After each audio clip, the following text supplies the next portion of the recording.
உங்க மெமரியை நீங்க எந்த அளவுக்கு நம்புறீங்க? நம்ம எல்லாரும் என்ன நினைக்கிறோம்னா, நடக்கிறதெல்லாம் அப்படியே ஒரு வீடியோ கேமரா மாதிரி நம்ம மூளை பதிவு பண்ணுதுன்னு. ஆனா உண்மை அது கிடையாதுங்க. நம்ம மூளை ஒரு கதையாசிரியர். சில சமயம் அது எப்படி தப்பான ஆனா நம்புற மாதிரியான கதைகளை உருவாக்குதுன்னு தான் நம்ம இப்ப பார்க்க போறோம். சரி வாங்க, இதை இன்னும் கொஞ்சம் ஆழமா பார்க்கலாம். இந்த ஒரு வரி இருக்கு பாத்தீங்களா? இதுவே நம்ம மெமரிய பத்தின மொத்த பார்வையையும் மாத்தி போட்டுடும். உங்க மூளை ஒரு கேமரா கிடையாது. அது என்ன பண்ணும்னா, கிடைக்கிற தகவல்களை எடுத்து அது கூட நம்ம உணர்ச்சிகளையும் கலந்து ஒரு சூப்பரான கதையா மாத்திடும். இதுதான் நாம புரிஞ்சுக்க வேண்டிய முதல் முக்கியமான விஷயம். முதல்ல மெமரி உண்மையிலே எப்படி வேலை செய்யுதுங்கிற அறிவியலை பார்த்துடலாம். இது ஏதோ கம்ப்யூட்டர்ல ஒரு ஃபைலை சேவ் பண்ற மாதிரி சிம்பிளான விஷயம் இல்லை. இது ரொம்பவே கிரியேட்டிவான ஒரு விஷயம். ஆனா அதே சமயம் தப்புகள் நடக்க நிறைய வாய்ப்பு இருக்கிற ஒரு சிக்கலான ப்ராசஸ். பொதுவா நம்ம என்ன நினைப்போம்? நம்ம மெமரிஸ் எல்லாம் ஒரு ஹார்ட் டிஸ்க்ல சேவ் ஆகுற மாதிரி மூளையில சேவ் ஆகுதுன்னு. ஆனா சயின்ஸ் என்ன சொல்லுது தெரியுமா? ஒவ்வொரு தடவையும் நாம ஒரு விஷயத்தை ஞாபகப்படுத்தி பார்க்கும்போதும் அந்த மெமரியை நம்ம திரும்பவும் உருவாக்குறோம். அதாவது ஒரு ஃபைலை ஓபன் பண்ற மாதிரி இல்ல இது. ஒரு பழைய மேப்பை வச்சு ஒரு புதுசா ஒரு படம் வரைகிற மாதிரி. நம்ம மூளைக்குள்ள ஒரு கதை எழுதுற டீமே இருக்குன்னு வச்சுக்கோங்களேன். முதல்ல ஹிப்போகேம்பஸ் நடந்த விஷயத்தோட ரா டேட்டாவை பதிவு பண்ணுது. அடுத்து அமிக்டாலா வந்து அதுக்கு சந்தோஷம், சோகம்னு இமோஷனல் கலரிங் கொடுக்குது. கடைசியா ப்ரீஃப்ரண்டல் கார்டெக்ஸ் சரி இது ஏன் முக்கியம் அப்படிங்கிற அர்த்தத்தை கொடுத்து கதையை முடிச்சு வைக்குது. இந்த 3 பேரும் சேர்ற கூட்டணி தான் நம்ம நினைவுகளை வெறும் டேட்டாவா இல்லாம ஒரு முழுநீள கதையா மாத்துது. ஓகே, இப்போ பொதுவா மெமரி எப்படி வேலை செய்யுதுன்னு பார்த்தாச்சு. இதுல ஒரு தனிப்பட்ட மனுஷனுக்கு ஏற்படுற ஒரு குறிப்பிட்ட தப்பை பத்தி பார்க்கலாம்.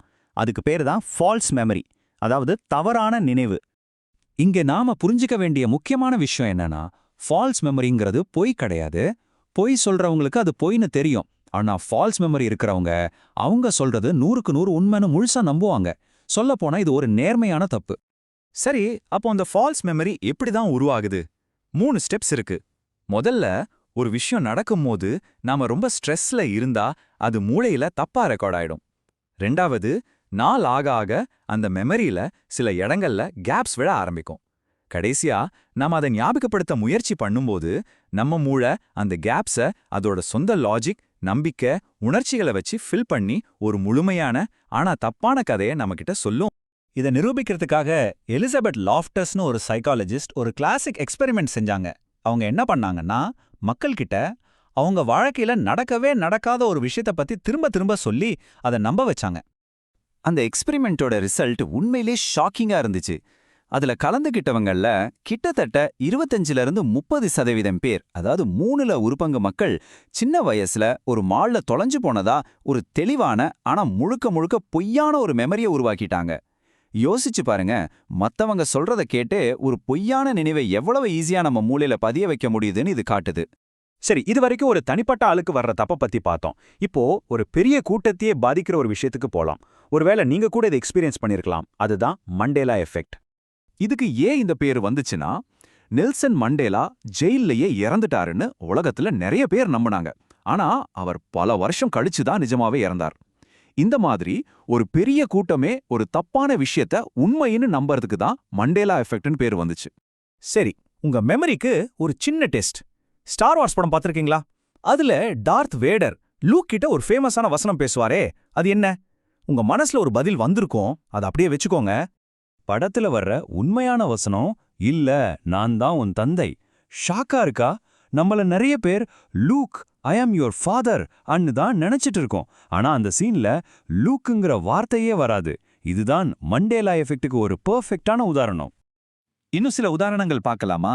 கிட்கேட் சாக்லேட்ல கிட்க்கும் கேட்க்கும் நடுவுல ஒரு ஹைஃபன், அதாவது ஒரு கோடு இருக்கும்னு நிறைய பேர் நினைக்கிறாங்க. ஆனா நிஜத்துல இல்ல. அதே மாதிரி பெரின்ஸ்டைன் பேர்ஸ்னு ஒரு கார்ட்டூன், அதோட பேரை எல்லாரும் பெரின்ஸ்டைன்னு ஈ வச்சு தான் சொல்லுவாங்க, ஞாபகம் வச்சிருப்பாங்க. ஆனா அதோட ஸ்பெல்லிங் பெரின்ஸ்டைன் ஏ வச்சு வரும். பாத்தீங்களா, நாம எல்லாரும் ஒரே மாதிரி தப்பா தான் பண்றோம். அப்போ இந்த ரெண்டுக்கும் என்னதான் முக்கிய வித்தியாசம்? பாருங்க, ஃபால்ஸ் மெமரிங்கிறது ஒரு தனிப்பட்ட விஷயம். அடுத்தவங்க சொல்றத கேட்டோ இல்ல நம்ம உணர்ச்சிகளாலேயோ உருவாகிறது. ஆனா மண்டேலா எஃபெக்ட்ங்கிறது ஒரு கூட்டு விஷயம். எல்லாரும் இப்படிதான் சொல்றாங்க, அப்ப இதுவா தான் இருக்கும்னு சமூகம் மூலமா இது பரவுது. ஆனா இங்க ஒரு முக்கியமான கேள்வி வருது. நம்ம மூளை இந்த மாதிரி தப்பெல்லாம் பண்ணுது. இது நம்ம மூளையோட ஒரு குறைபாடா, இல்ல இதுக்கு பின்னால வேற ஏதாவது காரணம் இருக்கா? இதுக்கு பதில் நம்மளோட பரிணாம வளர்ச்சியில இருக்கு. நம்ம மூளை 100% துல்லியமா எல்லாத்தையும் ஞாபகம் வச்சுக்கிறதுக்காக உருவாக்கப்படல. அதுக்கு பதிலா வேகமா முடிவெடுத்து நம்மள உயிரோட வச்சுக்கிறதுக்காக தான் அது டிசைன் செய்யப்பட்டிருக்கு. சில நேரங்கள்ல மெதுவா ஒரு சரியான முடிவை எடுக்கிறத விட வேகமா ஒரு தப்பான முடிவை எடுக்கிறது தான் நம்ம உயிரை காப்பாத்தும். நம்ம மூளை நிறைய ஷார்ட்கட்ஸை பயன்படுத்தும். ஒரு விஷயம் நமக்கு ரொம்ப பரிச்சயமா தெரிஞ்சாலோ இல்ல திரும்ப திரும்ப அதை கேட்டாலும், ஓ அப்போ இது உண்மையா தான் இருக்கும்னு நம்ம மூளை டக்குன்னு ஒரு முடிவுக்கு வந்துடும். இது ஒரு குறைபாடு இல்ல, இது நம்மளை காப்பாத்திக்கிற ஒரு ஷார்ட்கட். நம்ம முன்னோர்களுக்கு ஆபத்திலிருந்து தப்பிக்க இது ரொம்பவே உதவி இருக்கு. சரி, இதெல்லாம் கேட்க ரொம்ப இன்ட்ரெஸ்டிங்கா இருக்கு. ஆனா இன்னைக்கு நம்ம வாழ்க்கையில இதெல்லாம் தெரிஞ்சுக்கிறதுனால என்ன பிரயோஜனம்? இந்த மெமரி தப்புகளால நிஜத்துல என்ன பாதிப்பு வருது? இந்த மெமரி தப்புகள் எல்லாம் சும்மா ஒரு வேடிக்கையான விஷயம் கிடையாது. நம்ம ரிலேஷன்ஷிப்ஸ்ல நீ அப்படிதான் சொன்னேன்னு சண்டை வர இது காரணமா இருக்கலாம். சமூகத்துல தப்பான வதந்திகள் பரவலாம். ரொம்ப முக்கியமா கோர்ட்ல நேரடி சாட்சிகளோட வாக்குமூலமோ நம்பகத்தன்மை இல்லாததா போறதுக்கு இது ஒரு பெரிய காரணம். சரி, அப்போ இதுல இருந்து நம்மள நாம எப்படி காப்பாத்திக்கிறது? சில சிம்பிளான வழிகள் இருக்கு. முதல்ல உங்க மெமரியை மட்டுமே 100% நம்பாதீங்க. ஆதாரங்களை செக் பண்ணுங்க. முக்கியமான விஷயங்களை, பேச்சுகளை எழுதி வச்சுக்கோங்க. குறிப்பா ரொம்ப இமோஷனலான நினைவுகளை கொஞ்சம் சந்தேகத்தோட பாருங்க.